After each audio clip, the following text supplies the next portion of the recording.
लोकसभा निवडणुकीचं बिगुल वाजवण्यापूर्वीच राज्यात प्रत्येक पक्षानं आपापले पाय रोवण्यास सुरुवात केली आहे। आगामी निवडणुकीच्या पार्श्वभूमीवर पक्षप्रवेशाचं प्रमाण वाढल्याचं दिसत आहे। कार्यकर्ते आणि पदाधिकाऱ्यांसोबत आमदार खासदार सुद्धा मूळ पक्ष सोडून इतर पक्षांमध्ये प्रवेश करत असल्याचं पाहायला मिळत आहे। अशातच प्रत्येक पक्षाकडून अनेक मोठमोठे दावे केले जात आहेत।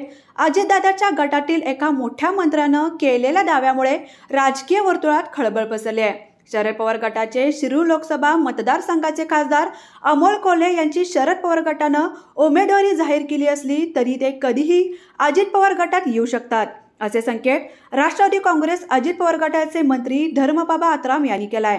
आता मंत्री धर्मबाबा आत्राम यांनी दावा केलाय खरा, पण खासदार अमोल कोल्हे खरंच अजित पवार गटात जाणार की नाही हे येणाऱ्या काळात आपल्याला कळेलच। आणि हा दावा खरा ठरला तर शरद पवार गटासाठी हा मोठा झटका असणार आहे, हे नक्की।